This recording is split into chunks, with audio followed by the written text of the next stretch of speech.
நமது பிதாவாகிய கடவுளுக்கும் அன்பின் ஆண்டவராகிய இயேசு கிறிஸ்துவிற்கும் யாவருக்கும் கிருபையும் சமாதானமும் காலைகளில் மகிழ்ச்சி உண்டாவதாக. ஆமென். கிறிஸ்து இயேசுவுடன் வாரிசுப்பட்ட போதகர்களே, சகோதர விசுவாச இந்த உபவாசத்திலே கர்த்தருடைய செய்தியை ஒரு பயிர்வுள்ள வாய்ப்பளித்த வீரர்களுக்கும் கவி பொறுப்பாளர்களுக்கும் யாவருக்கும் இறைவனுக்கு நான் நன்றி சொல்ல கடமைப்பட்டிருக்கிறேன். இந்த நாளிலே ஒரு பயிர்வுள்ள கர்த்தருடைய வார்த்தை அந்த அப்போஸ்தலனாகிய பவுலடிகளார் ரோமருக்கு எழுதின நிருபம் 8ஆம் அதிகாரம் வசனங்கள் 31 முதல் 39 வரை வாசிக்கலாம்.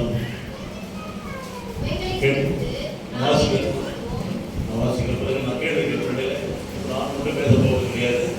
சேர்ந்து ஒரு வேத ஆராய்ச்சி போல ஒரு 20 நிமிடம் கவனிங்க. இப்படி இருக்க இருளை குறித்து நாம் என்ன சொல்லுவோம்? கடவுள் நமது பட்சத்தில் இருந்தால் நமக்கு விரோதமாய் இருப்பவன் யார்? தம்முடைய சொந்த குமாரனும் பாராமல் நம் எல்லாருக்காகவும் அவரை ஒப்புக் கொடுத்தவர் அவரோடு கூட எல்லாவற்றையும் நமக்கு அருளாதிருப்பது எப்படி? கடவுள் தேர்ந்தெடுத்தவருடைய மேல் குற்றம் சாட்டுகிறவன் யார்? கடவுளே அவர்களை நீதிமானாக தீர்க்கிறவர், ஆக்கினைக்குள்ளாக தீர்க்கிறவன் யார்? கிறிஸ்து இயேசுவே மரித்தவர். இது மாத்திரமோ, அவரை எழுப்பப்பட்டும் இருக்கிறவர், அவரே கடவுளின் வலதுபார்த்தில் இருக்கிறவர், நமக்காக வேண்டுதல் செய்கிறவரும் அவரே. கிறிஸ்துவின் அன்பை விட்டு நம்மை பிரிப்பவன் யார்?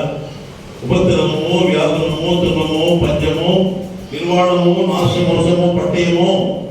உமது நாமத்தின் நிமித்தம் நாள் முழுவதும் கொல்லப்படுகிறோம், அழிக்கப்படும் ஆடுகளைப் போல் எண்ணப்பட்டோம் என்று எழுதியிருக்கிறதே. ஆயினும் நம்மில் அன்பு கூறுகிறவராலே இவர் எல்லாவற்றிலேயும் நாம் முற்றும் ஜெயம் கொள்ளலாகவே இருக்கிறோம். 37 முக்கியமான வசனம். நம்மில் அன்பு கூறுகிறவராலே இவைகள் எல்லாவற்றிலேயும் நாம் முற்றும் ஜெயம் கொள்ளலாகவே இருக்கிறோம். மரணமோ, ஜீவனோ, தேவதூதரோ, துரைத்தரங்களோ, நிகழ்காரியங்களோ, வருங்காரியங்களோ, வல்லமைகளோ, உயர்வோ, தாழ்வோ, வேறெந்த சிருஷ்டியானாலும் நம்முடைய ஆண்டவராகிய கிறிஸ்து இயேசுவில் உள்ள கடவுளின் அன்பை விட்டு நம்மை பிரிக்க முடியாது என்று நிச்சயித்திருக்கிறேன். ஜெபம் செய்வோம். அன்பரின் நேசம் பெரிதே, அதை நினைந்து மகிழ்வோம். அன்பரின் நேசம் பெரிதே, அதை நினைந்து மகிழ்வோம். உலக தோற்றம் முன்னமே உன்னத அன்பால் தெரிந்தாரே. உலக தோற்றம் முன்னமே உன்னத அன்பால் தெரிந்தாரே.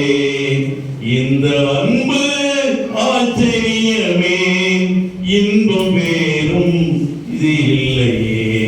அன்பரின் நேசம் பெரிதே, அதை நினைந்து மகிழ்வோம்.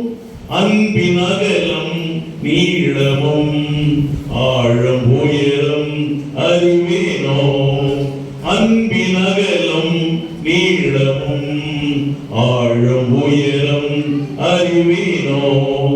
கைவிடாமல் காக்கும் அன்பு, தூக்கி எடுத்து சேர்க்கும் அன்பு. அன்பரின் நேசம் பெரிதே, அதை நினைந்து மகிழ்வோம். பாவ சேற்றில் எழுத்தென்னை சாபமெல்லாம் தொலைத்தாரே. பாவ சேற்றில் என்னையே சாபமெல்லாம் தொலைத்தாரே.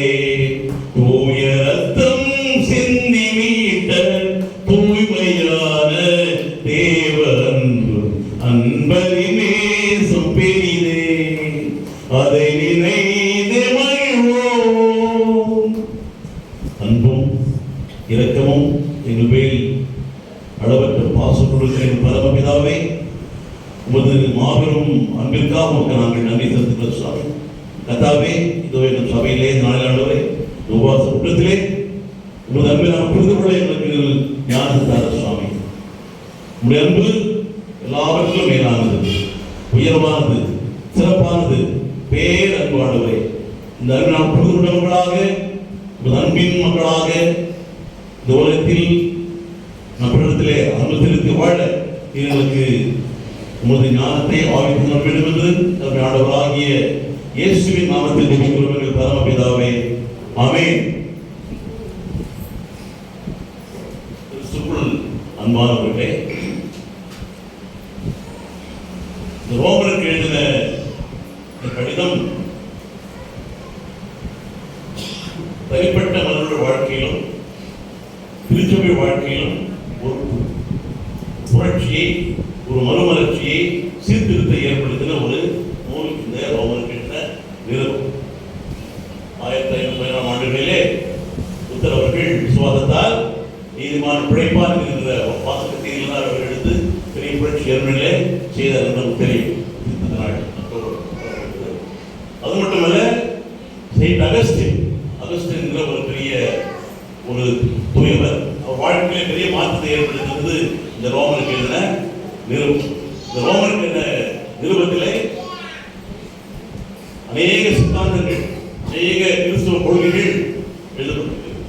பவுலடிகளார் ரோம திருச்சபையாருக்கு மிக ஆழமாக, மிக நுட்பமாக கடவுள் மனுகுலத்திற்கு செய்த அத்தனை காரியங்களையும் மிக தெளிவாக, திட்டமாக இதிலே எழுதி வைத்திருக்கிறார். வீட்டில் படிக்க ரொம்ப அருமையான புத்தகம் ரோம புத்தகம், நம்முடைய வாழ்க்கையை மாற்றுகின்ற ஒரு புத்தகம். செயின்ட் அகஸ்டின் என்பவர் வாலிப வயதிலே மிக மோசமான வாழ்க்கையை வாழ்ந்தவர். அம்மாவுக்கு அவங்க அப்பா அம்மா ஒரே பிள்ளை, செல்லம் வளர்த்தாங்க. ஆனால் ரொம்ப மோசமான வாழ்க்கை, எல்லா விதமான பாவம், மதுபானம், மாது எல்லாவற்றிலிருந்து அவர் பொழுது அவன் அம்மா அவங்க ஜெபிக்கிறார். ஆண்டவர்கிட்ட, ஆண்டவரே என் மகன் இருக்கானே இப்படி மாற்று சுவாமின்னு சொல்லி அவர் ஜெபித்த பொழுது அவர் ஜெபத்தை கடவுள் கேட்ட பொழுது ஒரு நாள் அகஸ்டின் வீட்டில் இருக்கும் பொழுது படுத்துக் கொண்டிருக்கிறார். அப்பொழுது எடுத்து வாசி என்ற ஒரு குரலானது வந்தது. அப்பொழுது எடுத்து வாசிக்கிறார். எடுத்து வாசிக்கும் பொழுது 13ஆம் வருடத்திலே இரவு கடந்து போயிட்டு பகல் சமயமாயிற்று சொல்லி மனமாற்றம் அடைகிறது என்ற வார்த்தை வாசி அவர் மனமாறி எங்களுக்கு செயின்ட் அகஸ்டினாக மாறினார். தூய அகஸ்டின் என்று அவர் பெயர் பெற்று அவர் தான் முதல்வராக ஜென்ம பாவம் என்கிற வார்த்தையை பயன்படுத்தி எல்லாம் பாவத்தில் உட்படுத்திருக்கிறார்கள் என்கிற வார்த்தையை பயன்படுத்தி எழுதின அருமையான நூல் இந்த ரோமருக்கு எழுதின நிறுவனம். இதிலே அதே போல புத்தர் வாழ்க்கையில் அதான் பெரிய மாற்றத்தை ஏற்படுத்ததில் அவர் இந்த பல்கலைக்கழகத்திலே இந்த நூலுக்கு அவர் இருக்கும் பொழுது ரோமருக்கு மாணவர்கள் போயிருந்த பொழுது இதில் ஒரு ஒளிப்பட்டது. விசுவாசத்தால் நீதிமான் பிழைப்பாங்க. அது வரைக்கும் அவருக்கு தெரியாது. ஒரு சுய கிரியினாலே, ஒரு சுய பலத்தினாலே படிக்கட்டு ஏறுவது, பிறகு உபவாசம் இருப்பது, ஜெபம் போல அநேக சுயமான காரியத்தின் மூலமாக வாழ்வடைய முடியும், நீதிமன்றம் ஆக முடியும் என்ற ஒரு தவறான கோட்பாட்டில் இருந்த அவருக்கு அப்படியெல்லாம் விசுவாசத்தால் நீதிமான் ஆக்கப்படுகிறான் என்கிற வார்த்தையை பெரிய ஒரு மாற்றம் ஏற்படுத்தி திருச்சபையில் பெரிய மாற்றம் ஏற்படுத்தினாக வரலாறு கூறுகிறது. ஆகவே இந்த ரோமர் நிறுவனத்திலே நல்ல கவனிங்க, வாசிக்கின்ற பகுதியிலே பவுலடிகளார் சபையை பார்த்து 6 கேள்வி கேட்கிறார். எத்தனை கேள்வி? அது பார்த்து 6 கேள்விகளை கேட்டு இந்த 6 கேள்விக்கான விடைகளை அவரே சொல்லுகிறார். எல்லா விடைகளும் ஒட்டுமொத்தமாக கடவுளின் பேரன்பை காட்டுகிறார். பேரன்பு, அன்பு சாதாரண அன்பு, கடவுள் அன்பு, பேரன்பை இங்கே அவர் காட்டுகிறார். பாருங்க வசனம் 32. இப்படி இருக்க, எப்படி இருக்க, எப்படி இருக்க பாருங்க, அன்றியும் கடவுளிடம் அன்பு கூறுவதற்கு, அதாவது அவர் தீர்மானத்தின்படி அழைக்கப்பட்டவர்களுக்கு சகலமும் நன்மைக்கு ஏதுவாக வந்து நடக்க செய்கிறார் என்று நமக்கு தெரியும். கடவுள் எவர்களை முன்குறித்தாரோ, கடவுள் நம்ம என்ன பண்றார், முதல்ல முன்குறிக்கிறார். இவர்தான் என் பிள்ளை, என் மகள் என்று சொல்லி அவர் உன்னத அன்பாலே அவர் நம்மை முன்குறிக்கிறார். எவ்வளவு முன்னிருந்தாரோ தம் குமாரன் அநேக முதற் பேராளி தம் குமாரன் சாயலுக்கு ஒப்பாயிருப்பவர்களை முன்குறித்து இருக்கிறார். முன்னறிந்தார், அது முன்குறிக்கிறார். அறிந்தார். அதன் பிறகு நம்மை முன்குறித்தார். அதன் பிறகு எவ்வளவு முன்குறித்தாரோ அவளை அழைத்து இருக்கிறார். எவ்வளவு அழைத்தாரோ அவளை நீதிமானாக தீர்த்து இருக்கிறார். எவ்வளவு நீதிமானாக தீர்த்தாரோ அவளை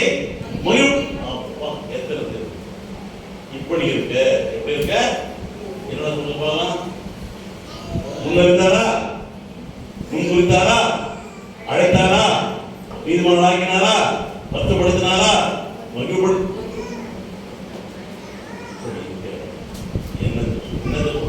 என்ன சொல்லுவோம்?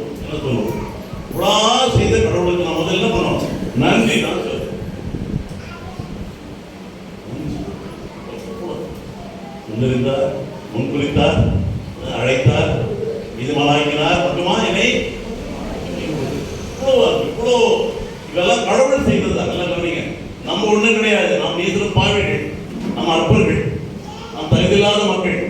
அவருடைய கிருபையினாலே இவ்வளவாக நம்மை செய்திருக்கிறோம். இவ்வளவு என்னென்ன முன்னிருந்து முன்குறித்து நீதிமானாக்கி அழைத்து, முன்குறித்து அழைத்து நீதிமானாக்கி இவ்வளோ செய்து எல்லாமே கடவுள் தான். நமக்கு நச்சு என்னது சுவிசேஷம் என்பது அதுதான்.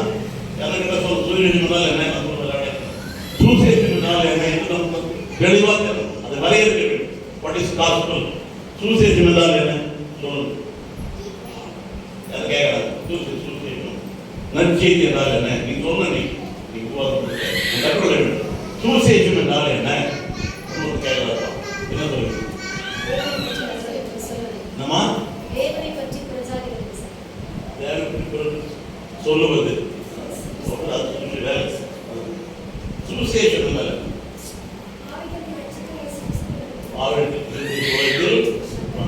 Very good. என்ன ஒண்ணு இல்லை. சுவிசேஷம் என்றால் கடவுள் தமது குமாரனாகிய இயேசு கிறிஸ்து மூலமாக மனுக்குலத்திற்கு செய்தது. சொல்லுங்க. பிதாவாகிய கடவுள் பிதாவாகிய கடவுள் தமது குமாரன் இயேசு கிறிஸ்து மூலமாக உலகிற்கு செய்ததுதான் சுவிசேஷம். என்ன செய்தார்? அவரு தன் மகனையே கொடுத்தார். அவங்க சிறுவரை கொண்டாரவா ரத்தத்தினாலவா வீட்டுக்கு தான் சுவிசேஷம். அப்போ what God has done through his son Jesus Christ is gospel. அதான் சுவிசேஷம். அதுக்காக சொல்ல டக்குனு வரையறது. பிதாவாகிய கடவுள் தம் குமாரன் இயேசு கிறிஸ்து மூலமாக மனுக்குலத்திற்கு நடப்பித்தது தான் சுவிசேஷம். என்ன முன்னிருந்தார், முன்குறித்தார், அழைத்தார், நீதிமானாக்கினார். இதுதான் சுவிசேஷம். இதெல்லாம் யார் செய்தா? யார் செய்தது? பிதாவாகிய கடவுள் குமாரன் மூலமாக செய்தது. வாட் God has done, கடவுள் செய்தது அதுதான். ஆகவே சொல்லப்போனா இதை குறித்து என்ன சொல்லுவோம்? சொல்லி எல்லாமே அவருடைய அன்பு தான், அவருடைய கிருபை தான், இரக்கம் தான். ஆகவே என்ன இப்படி இருக்க இப்படி இருக்குதுன்னா முதற்கு என்ன சொல்லுவோம்? என்ன சொல்லுவோம்? அவருக்கு நன்றி சொல்லுவோம். நன்றி சொல்லுவோம். கடவுளுக்கு வாழ்க்கையில் எனக்கு பாவியாக இருந்து இறக்கம் செய்து கிருபை காட்டி அன்பு காட்டி எல்லாமே அவருக்கு செய்தாரே, அவர் பிள்ளையாக மாற்றி வைத்திருக்கிறாரே. ஆகவே நான் அவருக்கு என்ன சொல்லுவோம்? நன்றி நன்றி. முதல்ல அவர் எடுத்து நன்றி. சரி, இது முதல் கேள்வி. என்ன சொல்லுவோம்? முதல் கேள்வி ஆச்சா? என்ன சொல்லுவீங்க? சொல்லுங்க. நன்றி சொல்லுங்க. அவர்களுக்கு எல்லாம் செய்தாரே, முன்குறித்தாரே, அழைத்தாரே, நீதிமானாக்கினாரே, மிகப்படுத்தினாரே, எல்லாருக்கும் நாம் கடவுளுக்கு நன்றி சொல்லுவோம். அது பதில் வந்துச்சா? என்ன சொல்லுவோம்? இப்படி இருக்க இவளுக்கு என்ன சொல்லுவோம்? கடவுளுக்கு நன்றி சொல்லுவோம். எழுதிங்கள நன்றி சொல்லுவோம். அடுத்த கேள்வி பாருங்க. அடுத்த கேள்வி, ரெண்டாவது கேள்வி. கடவுள் நமது பட்சம்தான் நமக்கு விரோதமா இருக்கும் இல்லையா? அடுத்த கேள்வி, கடவுள் நமக்கு பட்சமா இருப்பார், நமக்கு விரோதமாக இருப்பவன் யார்? God is in favor of us. நம்ம ஃபேவரா இருந்தாக்கா, நம்ம கூட இருந்தாக்கா நமக்கு விரோதம் யாரும் இருக்க முடியுமா? முடியாது. கரெக்டா சொல்ல முடியாது.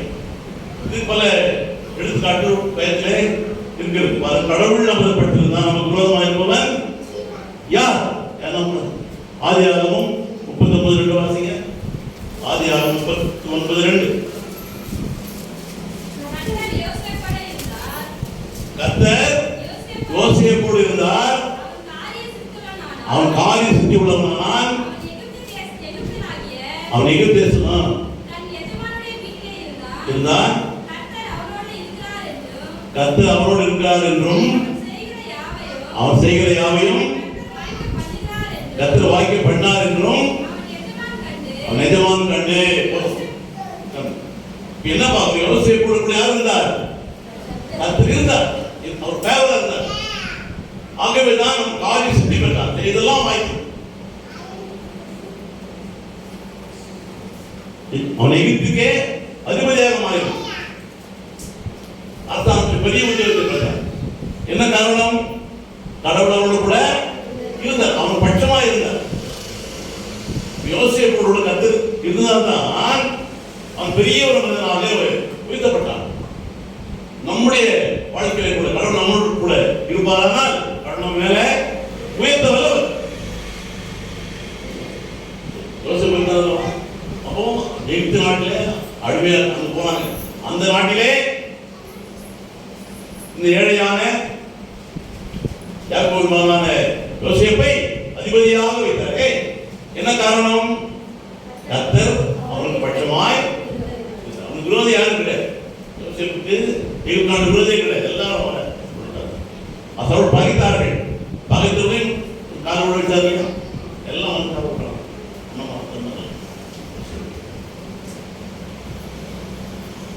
அதே போல கர்த்தர் அவனோடு இருந்தபடினாலே அவன் பாவம் செய்ய அவன் ஒத்துக்கொள்ளவில்லை. போட்டு வர மனைவி இல்லையா, அவனை வந்து எடுக்க பார்த்தாள். என்ன செய்தார் யோசேப்பு? உடையை கழட்டி விட்டு ஓடிவிட்டார். இப்படி பாவத்தை நான் செய்ய முடியுமா? காரணம் கர்த்தர் அவரோடு கூட இருந்ததுனாலே வெற்றி மேல் வெற்றி வந்தது, புகழ் வந்தது, அது எல்லாம் வந்தது. அதோட பாவத்தினர் விலகினார். ஓடுறார். ஆடை போனாலும் பரவாயில்லை, மானம் போகக்கூடாது சொல்லி வெளியே ஓடுங்க. சபாட்சி சபாட்சி வசதி நம்ம எடுக்கிறாங்க. இவரும் வெளியே ஓடுறாரு. என்ன தப்பு, என்ன பேராண்மை? காரணம் கர்த்தரோடு கூட இருந்தார். கர்த்தரோடு கூட இருந்தா நம்ம பாவத்துக்கு பயப்படுவோம். இன்னைக்கு என்ன பாவம் அந்த ஒரு நிலை இருந்தால் தான் நம்ம எல்லாம் பாவம் செய்யணும் இல்லையா? தைரியமாக ஊழல் போட்டாங்க, கொள்ளை எல்லாம் செய்யலாம். ஆகவே கர்த்தர் யோசேப்போடு கூட இருந்தார். அவன் காரிய சித்தியுள்ளவனாக இருந்தான். அவன் செய்தெல்லாம் ஒன்று சொல்லுதல்லவா, பாக்கியவான் இவன் பொருளாதார பாவின் வழியிலே இல்லாமல் பரிகாசக்காரர்களில் உண்டானாலும் கர்த்தர் பிரமாணத்தில் இரவும் பகலும் பாக்கியவான். அவன் நீர்க்கால ஓரத்தில் நடப்பட்டு வருவதாக கருத்தது இளைவதிலாத நாட்டுக்கு செய்வதெல்லாம் காரணம் கடவுளும் ஒரு வார்த்தைகளும் அவரோடு கூட இருப்பதனாலே அவன் செய்வதெல்லாம் வாய்ப்பு. கர்த்தர் நம்மோடு இருந்தால் அவன் செய்வதெல்லாம் வாய்ப்பு. அவரால் ஆகாத காரியம் உண்டோ? இல்லை, எல்லாம் நடக்கும். ஏனென்றால் கடவுள் நம்ம கூட இருப்பதனாலே நம்ம கடவுள் விஷயம். நம்ம கூட கடவுள் இருந்தாரானால் அவர் நம்மளை அனுப்புவாரானால் நம்ம எல்லாருக்கும் நம்ம செய்ய இயலுமாக இருப்பாங்க. கடவுள் நம்ம பெற்றிருந்தாலும் உலகமாக இருப்போம். யார் அடுத்தது சொல்லுங்க, சாரத் மேஷா காவே நேக்கு பக்தர்கள் குடும்பம் என்ன போட்டாங்க? எரிகிற சூழலை போட்டாங்க. அதுதான் எரிஞ்சிட்டு இருக்கு. நல்லா கவனிங்க. தூக்கி போன 3 பேருடைய உடம்புல இருக்கிற அந்த துணி கூட பார்த்தோம் வேகலை. வாசனை வரல, துணி வெந்த வாசனை வரவில்லை. என்ன காரணம்? அவரோடு குடும்பத்திருந்த 4 பேர் இருந்தார்கள். கடவுள் சாரத் மேஷா காவே கூட அந்த சூழலிலே நடுவில் இருந்தார். ஆகவே அந்த நெருப்பொருளை ஒன்றும் செய்யவில்லை. அவர் தீயுடைய கதலாக இருந்தார். வாசோடு வரல. காரணம் கடவுள் அவர் பட்சத்தில் இருந்தார். கடவுள் பட்சத்தில் இருந்தார். நமக்கு விரோதியா ஒரு மனுஷன் இருப்பான் இல்லையா? அது பிசாசம் மிருகம் கூட நமக்கு விரோதியா இருக்காது. வந்து இருக்க முடியாது. இந்த பல விரோதிகள் காட்டினாங்க. மிருகம் கூட தானியம் எங்க போனாங்க? சிங்கம். சிங்கம் ஒரு மிருகம். நல்ல கவனிங்க, இந்த மிருகம் கூட என்ன பண்ணல. கடவுள் பட்டிருந்தால் பிசாசும் மனிதனோ மிருகம் தெரியாது. பிரான்சிஸ் சேவியர் என்பவர் பிரான்சிஸ் சேவியர் அவர் காட்டு நடந்து போகும்பொழுது எல்லாரும் கூட போவார். சிங்கம் கை போட்டு போவார். அவர் ஒன்றும் செய்யாது. காரணம் அவருக்குள்ள யாருக்கு கடவுள் இருந்ததுனாலே மிருகம் கூட ஒன்று செய்யும். இன்னொன்று சொல்லுதானே, ஊர்ல குருவியார் போனாங்க, நதி போறாங்க. போனா என்ன நாயெல்லாம் குறைக்குதா இல்லையா? நம்ம குறைக்குதா? என்ன காரணத்துல போகலாம்? குருவியார் போனா குறைக்குது இல்லை ஓடுது. அது பார்க்க தெரியுங்களா? உடம்புல ரேஸ் குளிப்பது குருவியார் உடம்புல சொல்றது வெறுக்கிற அந்த ரேஸ் ஓடணும் தான் அது குறைக்குது. பிரான்சிஸ் சேவியர் உடம்புல அங்கு ஓடிது ரேஸ், அவன் கூட வருது. தமிழ் சொல்லுங்க சொல்றது நம்ம வந்துடும் சொல்லுவது குறைக்கும், ஆடப்பட்டு குறைக்கும், உடம்பு ரேஸ்ல இருக்கு. ஆகவே அன்பின் அந்த அலைகள், அன்பின் மொழிகள் நம்முடைய உடலே நேரத்தில் ஓட வேண்டும். ஆக நமக்கு எதிரிகள் யாரும் இருக்க முடியாது இல்லையா? அன்பு காலத்தில் யார் எதிரியா இருக்க முடியும் உலகத்துல? ஆகவே கடவுளும் பட்டிருந்தால் நமக்கு விரோதிகள் யார்?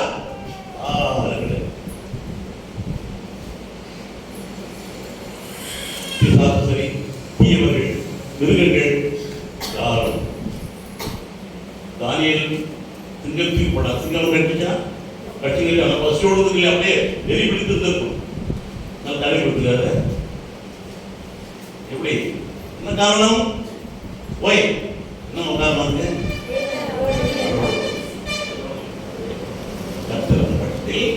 இருந்தாகவே சிங்கம் கூட அவரை வாயை கட்டி போட்டார்.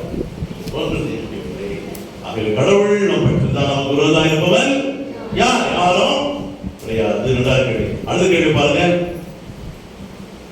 தம்முடைய சொந்த குமாரனும் பாராமல் நம்ம எல்லாருக்காகவும் அவரை ஒப்பு கொடுத்தவர் அவரோட கூட எல்லாரும் நமக்கு அருளாது இருப்பது எப்படி?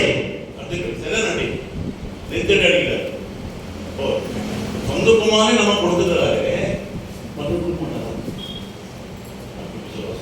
ஏன் கவலைப்படுகிறார்? ஏன் கவலைப்படுகிறார்?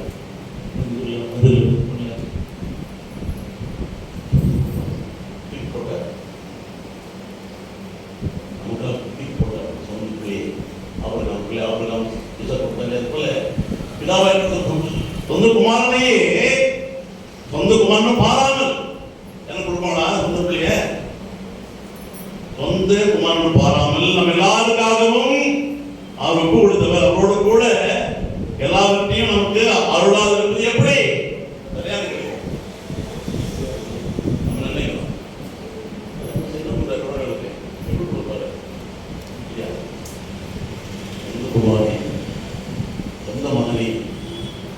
சொந்த மகனையே கொடுத்த இறைவன் நமக்கு எல்லாம் கொடுக்க மாட்டோம்.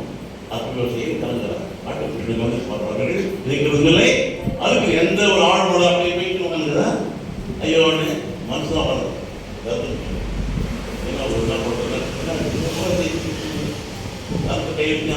கிறிஸ்தவர்கள் உட்காரக்கூடாது. கிறிஸ்தவர்கள் எப்படி உட்கார கூடாது. இங்கிலீஷா இருக்க ஆண்டு இருக்கிறார். கவலையை நாம் மறக்க வேண்டும். இடுக்கின் வந்தால் நாம் நக வேண்டும். கிறிஸ்துவெல்லாம் பண்ணுறது ஓடி என்ன கொடுத்துருக்க அப்போட பார்த்து நம்ம இப்படி கண்ணத்துக்கு கையை வச்சு உட்காந்தாக்கா மக்கள் என்ன பண்ணுவோம் சொல்லுங்க. ஹாப்பி சத்தியம் பல பேர் அப்படிதான் இல்லையா? கோயில் வருவோம், கோயில் வந்து கூட போட்டு பாரு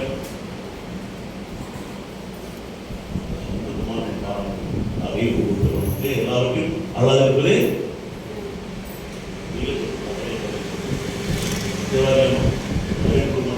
கல்வி கொடுக்க மாட்டாரா? வீடு கொடுக்க மாட்டாரா? விஜய் கொடுக்க மாட்டாரா?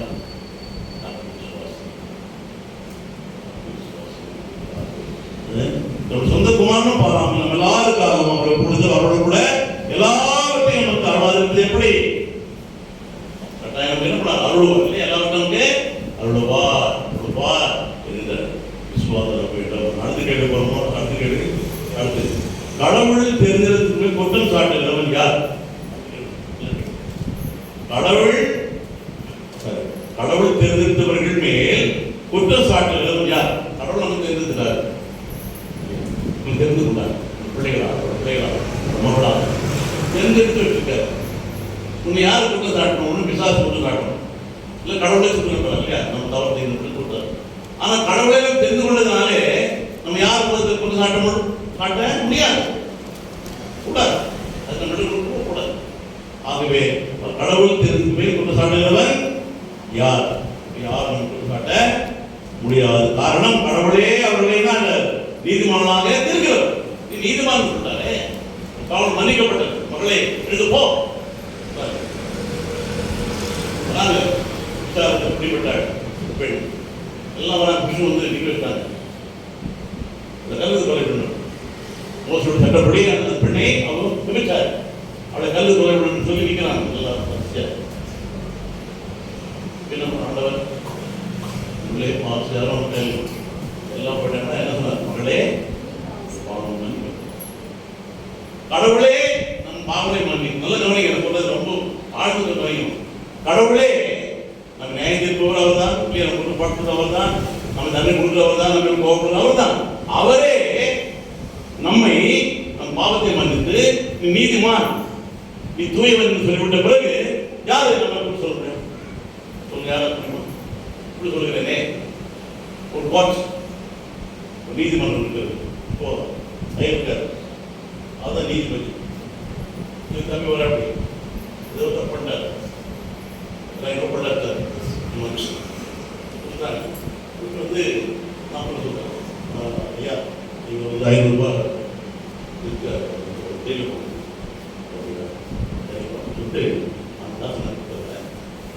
மன்னிச்சியா விட்டாரு. நீதிபதியை மன்னிச்சு கொடுங்க. கடவுளே நம்மை குற்றவாளி அல்ல, நீங்கள் நீதிபதி நீதிமான் என்று சொல்லிவிட்ட பிறகு நம்ம யாரும் கொடுத்த இப்படி குற்றவாளியா? மன்னிக்கப்பட்ட பாவி திருவண்ணா, ஆனா மன்னிச்சுட்டாரு. மன்னிச்சு உடனே ஆகிட்டாரு, நீ கல்பனாயினா அந்த வெண்ணாயிட்டாரு.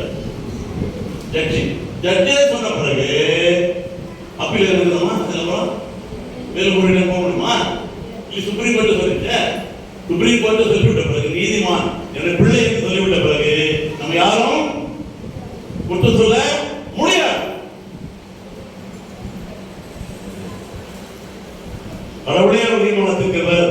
ஆக்கிரி விழாத்திருக்கிறவர் யார்? நம்ம யார்? ஆக்கிரி விழாத்திருக்கிறோம்.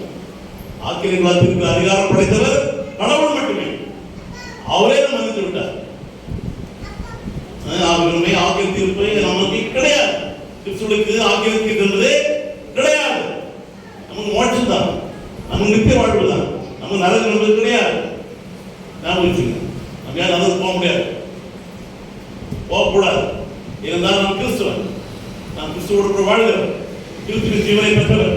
கவனிங்க, நான் கிறிஸ்துவ பெண், இயேசுவின் மகள், இயேசுவின் மகன். அவங்க என்ன நரகம் மூடப்பட்டு விட்டது. ஏற்கொள்ளாத நரகம் ஆக்கிரமிப்பு உண்டு. இயேசு கிறிஸ்துவ யாராவது விசுவாசத்தை ஆரம்பிக்கிறாங்களோ அவனுதான் என்ன உண்டு? ஆக்கிரமிப்பு உண்டு. நமக்கு இல்லை, நம்ம விசுவாசம் இருக்கோமே. ஆகிய விசுவாசம் என்ன கிடையாது, ஆக்கிரமிப்பு என்பது கிடையாது. ஆகிய சொல்ல பாருங்க. அப்போ ஆக்கிரமிப்பு யார்? கிறிஸ்துவே நமக்காக மரித்தாரே. மரித்தவர் அவரே. நமக்காக மரித்தாரா? சிலுவையிலே மரித்தாரா? கிறிஸ்துவினார் கிறிஸ்து இயேசுவை மரித்தவர். இது மாத்திரமோ அவரே உயிரோட எழுதணும். அவரே மட்டுமா எழுந்தாரா? அவரே கடவுளை பார்த்து இருக்காரு. அப்புறம் பாருங்க என்ன பண்ணாரு? அவரே கடவுளை பார்த்து இருக்கிறார். நமக்காக வேண்டியது செய்யணும். அவரே மேல போயிட்டு அவரை அழைத்தாரா? இது பண்ணாரா? எல்லாம் பண்ணாரா? மறித்தாரா? உயிர்த்தாரா? பரத்து கேட்டாரா? பரத்துக்கு போயிட்டு என்ன பண்ணுங்க? நமக்காக என்ன என்ன யார் செய்யணும்? நீங்க உபாசத்துக்கு ஒரு பக்கம், நமக்கா அவர் ஜெபம் பண்ணுறாரு. நமக்கு அவன் ஜெபம் பண்ணலாம், நமக்கா அவர் ஜெபம் பண்ணுறாரு. அடுத்து வந்து பேசு மகள், ஐயோ மகள் கஷ்டப்படுறானே, என் மகள் வேலை சொல்லி நமக்காக அவர் என்ன இருந்தாங்க. தேவன் சிந்தி போயிடணும்னா நமக்காக பதினோரு பேசிட்டார் என்று சொன்னால் அவருடைய அன்பிற்கு அளவே கிடையாது. அது நல்லா புரிஞ்சுக்க. அவருடைய அன்பு நல்லா புரிஞ்சுக்கணும்னா நம்ம நல்ல சிறப்பா இருக்கும். நமக்காக விடு செய்கிறோம் அவரே உலகம் பண்ணார். ஆகவேதான் பாருங்க, இந்த கிறிஸ்துவின் நம்மளுடைய அன்பு எல்லாமே பார்த்தோம்னா குடிஞ்செடுத்தாலே தான் கிடைக்கல அவருடைய அன்பு. ஆகவே கிறிஸ்துவின் அன்பை விட்டு நம்ம விரும்புவோம் கேட்கணும். இவ்வளவு பெரிய அன்புல எனக்கு விரும்பணும் எல்லாம் வாங்கிக்கூடாது. நீங்கள் எல்லாம் அன்பு காட்டுறது ஒரு கிறிஸ்து மனுஷன் சொல்லணும். அன்பு காட்ட பிறகு பிரிஞ்சு போனேன்னா அதோட. ஆகவே கிறிஸ்துவின் அன்புடைய பிரிப்பவன் யார்? கிறிஸ்துவின் பிரிக்கிறவர்கள் இருக்காங்களா? இருக்கிறாங்க. அதான் சொல்றாரு, பிரிப்பவன் யாருன்னு கேட்டு யாரும் ஊன்னு கேட்டு. ஆனா என்ன வருது? கிறிஸ்துவின் அன்புடைய பிரிப்பவன் யார்? யாருன்னு போட்டு சொல்ல உபத்திரவம் ஆடா அழகு யாருன்னு கேட்டு படிக்கணும். கேட்டது கேட்கிறாரு, கிறிஸ்துவின் அன்புடைய பிரிப்பவன் யாருன்னு கேட்டு அடுத்த சொல்றாரு உபத்திரவம். உபத்திரம் ஆடா? யாரும் ஆடா? உண்மை ஆடா? யாருக்கு பதிலாது? எல்லாரும் ஆளுதான். ஆளுநரும் உலகம் எல்லாம் பர்சானிபிகேட் சொல்லுவாங்க. ஆளுத்துவம் சொல்லுங்க. அப்போ என்ன கொண்டு போறது? உபத்திரவம். உபத்திரம் வரும். உபத்திரம் வரும். எதுக்காக வரும்? உபத்திரம் நமக்கு வரும். வராமல் இருக்காது. வராது சொல்வது தப்பு. வரும். கிறிஸ்துவுக்கு அதிகமாகவே வரும். இயேசு ஏற்றுக்கொண்ட மக்களுக்கு உலகத்தில் உபத்திரவங்கள் உண்டு. உபத்திரவங்கள் உண்டு. நான் உலகத்தை ஜெயித்தேன். ஆகவே உபத்திரமும் அடுத்து வியாபம். வியாபம்னா மனசுல அப்படியே தேசத்துக்கு வியாபப்பட்டாலும் சின்ன தோட்டத்துல வியாபம் போல வியாபம் வெளியே நாம் எழுக்கிற பொழுது வந்துதான்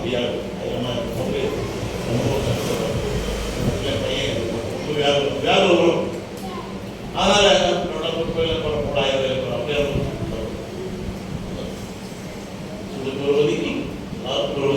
இயல்பாகவே உபத்திரமோ வியாபம், துன்பமோ, துன்பம், சஃபரிங், பஞ்சம், நிர்வாணமோ, நாசமோசமோ, பட்டயமோ எல்லாம் கிறிஸ்துவின் அன்பு விட்டு பிரிக்கிற காரணிகள்.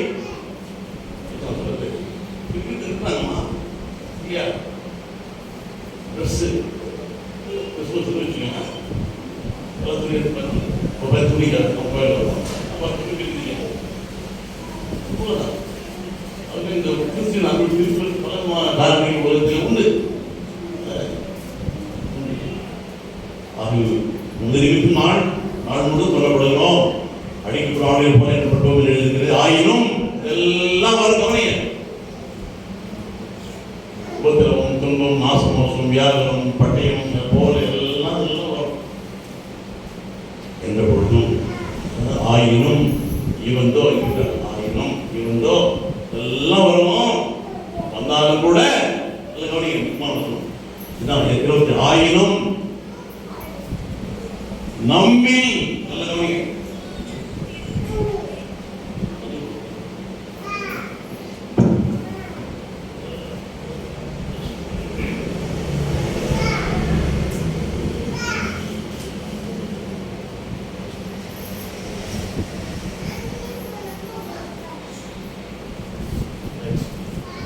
இதெல்லாம் வருதுங்களா? துன்பம், வியாகுலம், இல்லையா, நாசமோசம், பட்டயம், நிர்வாணம் எல்லாம் வரும். வந்தா கூட ஆயினும் முக்கியமான நம்மில் அன்பு கூறுவதனாலே, நம்ம அன்பு கூறுவதனால என்ன பண்ணுங்க? அது பாசிட்டிவ். நம்ம உதவிகள் பண்றோம் அப்படி கிடையாது. நம்மில் அவர் அன்பு கூறுவதனாலே பாருங்க, ஆயினும் நம்மில் அன்பு கூறுவதனாலே இவர் எல்லாவற்றிலையும் நாம் மட்டும் ஜெயப்படுவதாகவே இருக்கிறோம். எல்லாரும் ஜெயிக்க முடியும். we are winners, victorious people. ஜெயிக்கிறவங்க நாம் தோற்கிறவங்க அல்ல. என்ன காரணம்? நம்மள யார் அன்பு கூர்ந்திருக்கிறார்? கடவுள் நம்மள அன்பு கூறுகிறதுனாலே, கடவுளை நேசிப்பதனாலே, கடவுளை என்னோடு இருப்பதனாலே, எனக்கு திரும்பி காட்டுவதனாலே, எனக்கு இருக்கு காட்டுவதனாலே எல்லாம் நாம் ஜெயிக்க முடியும். பிசாசு, பாவம், உலகம், மரணம், கஷ்டங்கள், துன்பங்கள், நோய்கள் எல்லாவற்றையும் ஜெயிக்க முடியும். எப்பொழுது? ஏன்? கடவுள் என்னோட கூட இருக்கிறார், கடவுளுடைய அன்பு என்ன இருக்கிறதுனாலே, கடவுளை நேசிப்பதனாலே. ஆகவே ஆயும் நம்மில் அன்பு கூறாலே எல்லாவற்றையும் நாம் மட்டும் தேவர்களாகவே இருக்கிறோம். இது எல்லா வெற்றிக்கு பின்னால என்ன இருக்கிறது? அவருடைய அன்பு. எல்லாம் புரிஞ்சுக்கணும். love of God.